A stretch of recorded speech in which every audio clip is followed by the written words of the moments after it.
Professor Chiu, when does the history of porcelain date back to? Archaeological finds have pushed the dates back to as early as the Han Dynasty, 206 BC to 220 AD. By the Sui Dynasty, 581 to 618, and the Tang Dynasty, 618 to 907. Porcelain had become widely produced. Eventually, porcelain and the expertise required to create it began to spread into other areas of East Asia.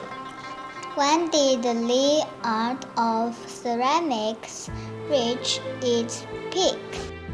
During the Song Dynasty, artistry and production had reached new heights. The manufacture of porcelain became highly organized and keen-sized. Those excavated from this period could find as many as 25,000 wares. By the Ming Dynasty, 1368 to 1644 porcelain art was being exported to Europe. Some of the most well-known Chinese porcelain art styles arrived in Europe during this year. Who controlled the trade through the Silk Road? Such as coveted blue and white wares, the Ming Dynasty controlled much of the porcelain trade, which were further expanded to all over Asia, Africa, and Europe through the Silk Road. Later, Portuguese merchants began direct trade over the sea route with Ming Dynasty in 1570 and were followed by Dutch merchants in 1598. Hello everyone. Today we are going to talk about the export of Chinese porcelain in Tang, Song, and Yuan dynasties. Professor Chiu, when were Chinese porcelain exported to foreign countries? Chinese porcelain wares have been shipped to other countries as early as the Tang dynasty. Categories included Yueware, Xingware, and Tang-style tricolor glazed porcelain, and so on. By the Song dynasty, the ceramics industry was flourishing in development as countless products were introduced by the various kings. Foreign demand for Chinese ceramic products increased as the days went by. The shipbuilding industry, which was closely related to the shipping business of Chinese goods, was already a highly developed discipline by the Northern Song dynasty. Ships with 10 masts and 10 sails were built to accommodate 400 to 500 people and as much as 150,000 kilograms worth of load. The newly invented mariner's compass was put into use, as well as a full range of equipment on the streets. At the same time, the Song government set up city shipping departments in the cities of Guangzhou, Quanzhou, Ningbo, and Hangzhou. The first three were sea harbors. Hangzhou personnel were dispatched overseas to negotiate trade deals, as incentives were offered for taxes over such commercial activity. Even rewards were sometimes offered by the end of the Southern Song dynasty. The Dutch came to Quanzhou to buy, resell, and ship porcelain goods. The trading prices were equivalent of gold. There were three categories of porcelain vessels exported at the time, which were the Shandong, white porcelain, and Qingbai.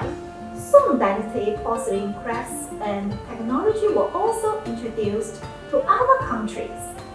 There were imitation Yue and Lu kings, wares found in the Korean Peninsula. Shirokito, the father of Japanese porcelain, had also been to Fujian to study porcelain making. He created black glazed porcelainware after returning to his country. What about Yuan Dynasty? Even though Yuan Dynasty ceramics took up only a fraction of several millennia worth of Chinese ceramics history, the large quantities of overseas orders during the Ming Dynasty were an outstanding contribution. What are the main things of ceramics exported at that time? The main export wares included Longquan cylinder, Jingdezheng Qinghua, Cizhou white porcelain with black patterns, and so on. They not only posed influence on the ceramics industries of the Korean Peninsula, Japan, Vietnam, Thailand, Iran, Turkey, and others.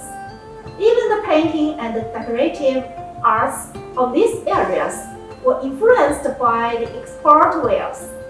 This was an effect on Sino-foreign cultural communications that can never be overlooked. When was the heyday of Chinese porcelain overseas export? By the Ming and the Qing dynasties, Chinese porcelain wares attained an even higher peak in overseas export. Prior to the Ming dynasty, porcelain production took place all over the land. However, by the Ming and the Qing dynasties, Jingdezheng outshined all other areas and became the undisputed center of Chinese porcelain production.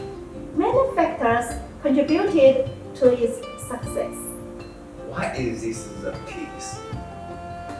The decline of many other kilns throughout China and the concentrated production of Yuan Qinghua porcelain helped to build a solid basis for the rise of Jingdezheng, where it was joined by the establishment of imperial kings. Natural resources were rich in the areas as well, aided by ease of transport and plentiful experienced labor power.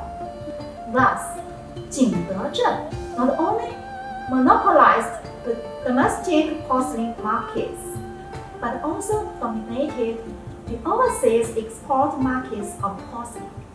From the Jiajing to the Wanli periods of the Ming Dynasty, the production volume of Jingdezheng imperial kings increases manifolds.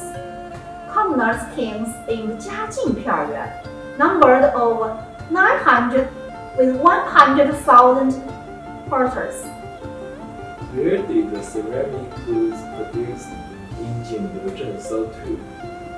The ceramic goods produced, aside from being sold to Japan and Southeast Asian countries, were also sold to Europe.